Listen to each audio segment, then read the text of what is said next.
ሰላም ሰላም ውድና የተከበራችሁ የወርቅዬ የዩቲዩብ ተከታታዮች እንዴት ናችሁ? ጓደኞቼ ደህና ናችሁ ወይ? እኔ ያለው እግዚአብሔር ይመስገን። በእርግጥ በእንደዚህ አይነት ቪዲዮ ለመጀመሪያ ጊዜ እንደዚህ ቪዲዮ ስሰራ ነው ይሆናል አይደለ? ትንሽ እንትን ይላለኝ ትንሽ ይጨንቃል ነገር እና ደህና ናችሁ ቤተሰብ? እኔ በጣም ደህና ነኝ እግዚአብሔር ይመስገን። ዛሬ የመጣሁበት ጉዳይ አንዳንዴ መጀመሪያ እኔ ሀገር ቤት ሄጄ ነበር እና በዛ ጉዳይ ነው ቪዲዮ ነው እና ብዙ ጊዜ ከዚህ ሆነን የሆነ ሀገር ቤት ለመሄድ በጣም ሰማይ መስሎ ነው የሚታየን ከእኔም ጭምር ማለት ነው። እና በጣም እንፈራለን፣ በጣም እናስባለን እና ግን ከዛ ሂዳችሁ ስታዩተኝ ያወራነውና እዛ ሄደን የምናገኘው ነገር በጣም ልዩነት አለው የሚገርማችሁ ማለት ነው። አሁን በወሬ ደረጃ የምንሰማው ወይ ስለ ቤተሰብ ይሆናል ወይ ደግሞ ስለ ኑሮ ይሆናል። ብቻ ብዙ የሚያስፈራ ነገር አለ። የምር ነው የምላችሁ ማርያምን ማለት ሰው ከራሱ ጀምሮ ነው አይደለም የሚያወራ እና እኔ ያየሁትን ነው እና እዚሁ የማስበው እና እዛ ሄጄ ያየሁትን ነገር ነው የምነግራችሁ ማለት ነው። እና የምር በጣም ልዩነት አለው ማለት ሶሪ በደንብ ወሬ እንትን አድርጎ ማውራት አልችልም እና ብዙ እንዳላበዛባችሁ እንዳልቀባጥር ወሬ እና በቃ ኑሮ ብትሉትም ኖርማል ነው የምር። እንዲሁም ኢትዮጵያ ነው ኑሮ ከሁሉም ሀገር ኢትዮጵያ ነው ኑሮ ርካሽ። እኔም ያየሁት እንደዛ ነው። ምክንያቱም አሁን እዚህ ወይ ብዙዎቻችን በሰው ወጪ የምንኖር ሆነን ነው እንጂ በራሳችን ወጪ የምንኖር ከሆነ ከዚህ ብሩን እዚህ የምናጠፋውን ብር ወደ ኢትዮጵያ ስናስበው እንትን ነው በጣም ርካሽ ነው ኢትዮጵያ። እና በቃ ሚዲያ ላይ የምታዩትና ዛሬ የምታዩት አንድ አይደለም። ሲጀመር እዚህ ሀገር አረብ ሀገርም ሆነ የተለያየ ሀገር የምንኖር ሰዎች እንትን ይሆናል አይደለም እንፈራለን። ኑሮ እንደዛ የሆነ ህይወት ለመጀመር በጣም እንፈራለን። ምን እንደሚያስፈራን አላውቅም፣ ግን የውሳኔ ሰው መሆን አለብን። ወደ ሀገር ቤት ለመሄድ ፈልገን ሰው አለማማከር፣ በቃ እራሳችን ጋር መወሰን የሆነ በቃ እንደዚህ አድርጌ በቃ ሄጄ እንደዚህ አደርጋለሁ ብለን እራሳችን ውስጥ የውሳኔ ሰው መሆን አለብን። ወይም ደግሞ ሀገር ቤት ለመሄድ ሰው ካማከረን በዚሁ ነው ቃለን የምንቀር። አረ እንደዚህ ነው እኮ ምናምን ጓደኛም በሉት ቤተሰብም በሉት በቃ እነሱ እዛ ያለውን ነገር ይናገራሉ። ለእነሱ እኮ ኖርማል ነው። እዛ ላይ የሚያወሩት ወሬ ለእነሱ በጣም ኖርማል ነው። ለእኛ ግን የሆነ ያስጨንቃል። የማያስጨንቀው ነገር ሁሉ ያስጨንቃል። ለምን እንደሆነ አላውቅም። እኔ የምር በቃ የማያስጨንቀው ኖርማሉ ነገር ሁሉ ለእኛ ያስጨንቃል። እና ምንም ነገር የሚያሳስብ ነገር የለም። የምር ሰው እንደሚኖረው ነው የሚኖረው። ደግሞ ኢትዮጵያ በቃ ትንሽ ነገር ከገዛችሁ ይበረክታል። የምር የሆነ በረከት አለው እና ምን ልላችሁ ፈልጌ ነው፣ አትፍሩ። ምንም የሚያስፈራ ነገር የለም። ሰው እንደኖረው ይኖራል እና ምንም የሚያስፈራ ነገር የለም። የምር ብዙ ጊዜ የሆነ ኑሮን እየፈራን ብዙ አመታት የምናስቆጣው ሰዎች አለን። በዚህ አመቴን አደርጋለሁ፣ በዚህ አመቴን አደርጋለሁ። ይሄን እኛ የምናደርገውን ነገር ስናስብ ደግሞ ኑሮ እየጨመረ ነው የሚሄድ። እንዲሁም ሄደን እዛ ብንለማመድ ነው የሚሻል። እኔ ደግሞ ለምን አንቺ መጣሽ እንዳትሉኝ፣ እኔ ማለት የሄድኩበት ትንሽ ጊዜ ነበረና ደርሶ መልስ መመለስ ስለነበረብኝ ብቻ ነው የተመለስኩኝ እንጂ ኑሮ የማያስኖር ሆኖ አይደለም ማለት ነው። እና ምንም ነገር አትፍሩ፣ ማርያምን አትፍሩ። ምንም የሚያስፈራ ነገር የለም። በትንሽ ነገር የሆነ ስራ መጀመር ይቻላል። ያው ስራ አልቦ መቀመጥ ነው የሚያስቸግረው። ግን እንደሄዳችሁ ብር ሳታጠፉ ምናምን ያለቻችሁን ነገር የሆነ ቢዝነስ ላይ ማዋል፣ የሆነ ስራ መጀመር፣ የሆነ ሰው የጀመረውን ስራ ሳይሆን ራሳችሁ ጭንቅላታችሁ አሁን በቃ ይሄን ብሰራ ብላችሁ ከፊት የሆነ ውስጣችሁ ያለ የስራ ፍላጎት የለም፣ ያንን ጀምሮ መስራት። የምር ሰው እንደኖረው ይኖራል። እንዲሁም ኢትዮጵያ ያሉ ሰዎች ነው የሚኖረው ብታዩ። አንደኛ ላይፋቸውን እየኖሩ ትዳራቸውን ይዘው ቤተሰብ ናፍቆት ሳያዩ ቤተሰብ ሳይናፍቃቸው ቤተሰብ በየጊዜው እየሄዱ እየጠየቁ ማለት ነው። እዚህ የምንኖር ሰዎች ደግሞ አንደኛ ህይወት መኖር እያለብን ህይወት አንኖርም። የቤተሰብ ናፍቆት ባህል ማክበር እየፈለግን ባህል አናከብርም። በእርግጥ እዚህም ያለንበት ሀገርም እናከብራለን በዓል፣ ግን እንደ ሀገር ቤት አይሆንም። እዚህ ብንለብስ ቢያምርብን ብንበላ ምንም እንትን አይሆንም። ምንም የሆነ ውስጣችሁ ደስተኛ አይሆንም።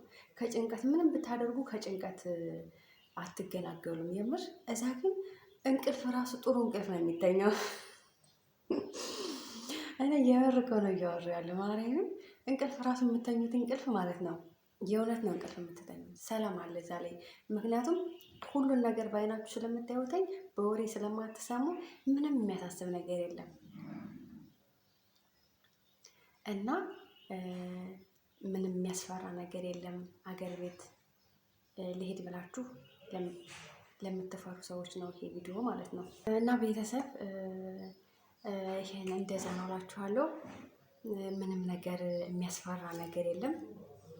አገር ቤት ለመግባት በጣም ሰማይ ሆኖ አይታያችሁ። በትንሽ ነገር ስራ ጀምሮ መስራት ይቻላል እላችኋለሁ ውዶች። አንዳንዴ ደግሞ እኛ ስላሰብን ሳይሆን እኛ ስላሰብን ብቻ ሳይሆን ፈጣሪም ሲጨመርበት ነው። በየእምነታችሁ ጸሎት አድርጉ። ፈጣሪ ያሰባችሁትን ነገር ያሰብነውን ነገር እንዲያሳካለን። እየምር እንዲያው ማለት የሆነ የስደት ሀገር የምንኖር ሰዎች የምር ጥሩ ህይወት ይገባናል እና ፈጣሪ የሁላችንም ሀሳባችን ያሳካልላችኋለሁ ውዶች። እና ይሄን ይመስላለኝ። ብዙ ክብድ አድርጋችሁ አታስቡት። ግን ነገራችን ላይ ኑሮ እንዳኗኗሩ ነው አይደለም። ሰው እንደ ቤቱ እንጂ እንደ ጎረቤቱ አይኖርም አይደለም። እና ለምሳሌ አሁን 1 ሚሊዮን ብር ኖረኝ እና የ1 ሚሊዮን ብር ኢትዮጵያ ይዤ ሄጄ ያን ብር አጠቃቀሙን ካላወቅኩበትኝ በ2 ሳምንት ላጠፋው እችላለሁ። በየዘመድ እየሄድኩ የምጠይቅ ከሆነ ለሰው የሆነ ነገር የማደርግ ከሆነ ይጠፋል። ግን ያን ብር ስራ ከጀመርኩበትኝ በጣም ጥሩ ስራ ያሰራኛል። የሆነ አለ አይደለ። ለምሳሌ ሱቅ ከሆነ ቆንጆ ሱቅ ያስከፍታል። ፀጉር ቤት ከሆነ ደግሞ ቆንጆ ፀጉር ቤት እንዲሁም ተርፏችሁ ምናምን ቅድሚያ ለቤት ኪራይ ከፍላችሁ ሁሉን ነገር አሟልታችሁ እና እንደዚህ አንዳንድ እህቶች ኢትዮጵያ ሄዳችሁ ኧረ ኑሮ ምናምን እያላችሁ አታማርሩ ፕሊዝ። ያለውን ነገር እውነታውን ተናገሩ። ምክንያቱም አሁን እዚህ ያለ ሰው ያንን እንደዛ ከሆነማ እኔም አልሄድም ይላሉ። ስለዚህ ከቻላችሁ ተስፋ የሚያስዝ ነገር እዛ ያለውን ነገር አይታችሁ ይሆናል አይደለ። እንደዛ ከሆነማ እኔም እሄዳለሁ ብለው ሌሎች ሰዎች ተስፋ እንዲያደርጉበት ተናገሩ እንጂ ሄዳችሁ አታማሩ። መቼም እኮ ከፋን በእጅም ሀገራችን ነው አይደለም። እዚህ ለጊዜው ተሟልቶልን ብንኖር የሰው ነው የኛ አይደለም። የሰው ወርቅ አያደምቅም አይደለም። ስለዚህ ማለት ያለውን ነገር እንናገርላችኋለሁ። እና ደግሞ እንደዚህ ለቤተሰብ ለምን እንደዚህ መስጠት አያስፈልግም። የምር ለምሳሌ ለእናት እናት ናት፣ አባት ነው ለእናት ለአባት። ከዛ ውጭ እህት ወንድም እያላችሁ ወጪ አታውጡ። መጀመሪያ በራሳችሁ እግር ቁሙ። ከዛ በኋላ ለሰው ማገዝ። ምክንያቱም የሆነ ሁሌም ለሰው የምታግዙ ከሆነ እናንተ ምንም ነገር አይኖራችሁም። ግን የእናንተ ቋሚ ነገር ኖራችሁ ለሰው ብታግዙ በጣም ጥሩ ነው። ምክንያቱም የሆነ እናንተ እዛ ላይ ያስቀመጣችሁት ነገር አለ። ነገ ብታጡ ማንም ዞር ብሎ አያችሁም። የምር እውነቴን ነው። ከሌላችሁ ማንም አይወዳችሁም። አሁን የሆነ ገንዘብ ካላችሁ ሁሉም ሲያሽቃብጥላችኋል፣ ምክንያቱም ስላላችሁ። ሲቀጥል ደግሞ አሁንም በአግባቡ እንሆን እሺ። አለባበስ ጀምሮ ይበቃል አይደለ። እንዲሁም እኮ የሆነ ከኢትዮጵያ ውጭ የቆየ ሰው እኮ የሆነ በምንድነው በአስተሳሰብ በብዙ ነገር መቀየር አለበት አይደለ። ስለዚህ በቃ የምናደርገውን ነገር አለባበሳችን በሉ ሁሉን ነገር በአግባቡ በልኩ። ገና እዚህ የሆነ ልብስ ስላለን ብቻ ያንን በአንድ ቀን ካለበስኩ በአንድ ቀን ካላሳየው አንባል ይሆናል አይደለ። ቀስ ሁሉም ነገር ጊዜ ያለው ነገራችን ላይ ነገሮች ሁሉ ሲመቻቹልን የራሳችን ነገር ሲኖረን በቃ የእውነት ስንደላደል ያንን ነገር ማድረግ መልበስ እንችላለን። ግን የራሳችን ነገር አሁን ሁሉም ሰው ኢትዮጵያ ሄዶ እንደ አዲስ ነው ህይወት የሚጀምረው። ወይም ደግሞ ከስንት አንድ ደህና ቤተሰብ ያለው ሰው የሆነ ነገር በስሙ የሆነ ነገር አድርጎ ይጠብቀዋል። ከዛ ውጭ ግን ሁሉም ሰው ኢትዮጵያ ሄዶ እንደገና አዲስ ህይወት ነው የሚጀምር ሀ ብሎ ማለት ነው። እና ያንን ነገሮችን እስከምናስተካክል ቀስ ማለት ብዙ አለመውጣት ከተማ ምናምን እንደዚህ ጓደኛ ለማብዛት እውነቴን ነው። በቃ ራሳችሁ ጋር መሆን ነገሮችን እስከምታስተካክሉ ቀስ ማለት። ምክንያቱም በወጣችሁ ቁጥር ወጭ ነው እና ያኔ ደግሞ ደሞዝ የለም ታውቃላችኋል። ደሞዝ የለም፣ ያላችሁን ነው የምታባክኑ። ስለዚህ አለመውጣት ብዙ ዘመድ ጋር ለመሄድ ምክንያቱም ዘመድ ጋር ስትሄዱ አንደኛ ከታክሲ ጀምራችሁ ታወጣላችሁ። ሲቀጥል ደግሞ ሰው ቤት ስትሄዱ ባህሪያችሁን አትሄዱማ። የሆነ ነገር ትይዛላችሁ። ከዛ ደግሞ በቃ የሆነ ነገር ይባላል፣ እንውጣ ከተማ ሻይ ቡና ይባላል። በጣም ብዙ ወጪ አለው ማርያም። ስለዚህ ያንን ታሳቢ ማድረግ አለባችሁ። ለዛ ምን ማድረግ አለባችሁ? ቤታችሁ ቁጭ ወይ ቤተሰብ ጋር ከሆነ ቤተሰብ ጋር ሄዳችሁ ቁጭ እናታችሁ ቤት። ምክንያቱም እናት ናት። ካላችሁ ታደርጉላታላችሁ፣ ከሌላችሁ አፏን አውጥታ እንደዚህ አድርግልኝ አትልም፣ ወይም አድርጉልኝ እንደዚህ አትልም። እናንተ ግን መቼም ለእናታችሁ ታደርጋላችሁ። ወይም ደግሞ ቤተሰብ እንደዚህ የሌላችሁ ሰዎች ደግሞ የሆነች ትንሽ የቤት ተከራይታችሁ ነገሮችን እስከምታስተካክሉ ድረስ ቁጭ አልጋ ቤት ምናምን እንትን ከምትሉት ማለት ነው። እና ከብዙ በትንሹ ይሄ ነው ያለው ነገር። ምንም የሚያስፈራ ነገር የለም። ምንም ማርያምን እኔ እንጃ እንዴት አድርጌ ልንገራችሁ። ምንም የሚያስፈራ ነገር የለም። በትንሹ በ500 ሺህ ብር የሆነ ስራ መስራት ይቻላል።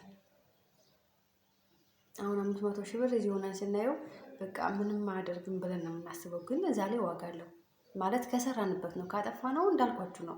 በ2 ቀን በ3 ቀን ማጥፋት ይቻላል። ምክንያቱም አሁን ላይ የሆነ ሆቴል ሄዳችሁ የሆነ ነገር ምናምን ተጠቅማችሁ ብዙ ብር ነው በቃ ብሩ ወረቀት ሁሉ የሆነ ያህል ነው የሚሰማችሁ። የሚገርማችሁ ማለት ነው። ብሩ እኮ ያው ነው፣ ግን በዚህ ስታስቡተኝ ይዛ ርካሽ ነው። ግን ያነ ብሩ ወረቀቱ ብዙ ነው። እና እንደዛ እላችኋለሁ። ለራሳችሁ ወቁበት። የምር ለራሳችን ወቅበትኝ። አሁን እኔም በቃ ካየሁት ነገር ነው ይሄን ያወራሁላችሁ። እና ማለት ለምሳሌ ከስንት አንድ ተታየው ማለት አይታ ተጠቀምበታለች ቪዲዮውን ብዬ ነው። እና ይሄን ይመስላለኝ የዛሬ ቪዲዮዬ። ደግሞ ለመጀመሪያ ጊዜ ነው እንደዚህ ቪዲዮ ስሰራ። አበረታቱን ደግሞ አደራችሁን። እና እንደዛ ነው እላችኋለሁ ውዶቼ። በያላችሁበት ሰላማችሁ ይብዛልኝ። ማለቴ እንደዚህ በሌላ ስራ ደግሞ እስከምንገናኝ ድረስ በያላችሁበት ሰላማችሁ ይብዛ። ባይ ባይ።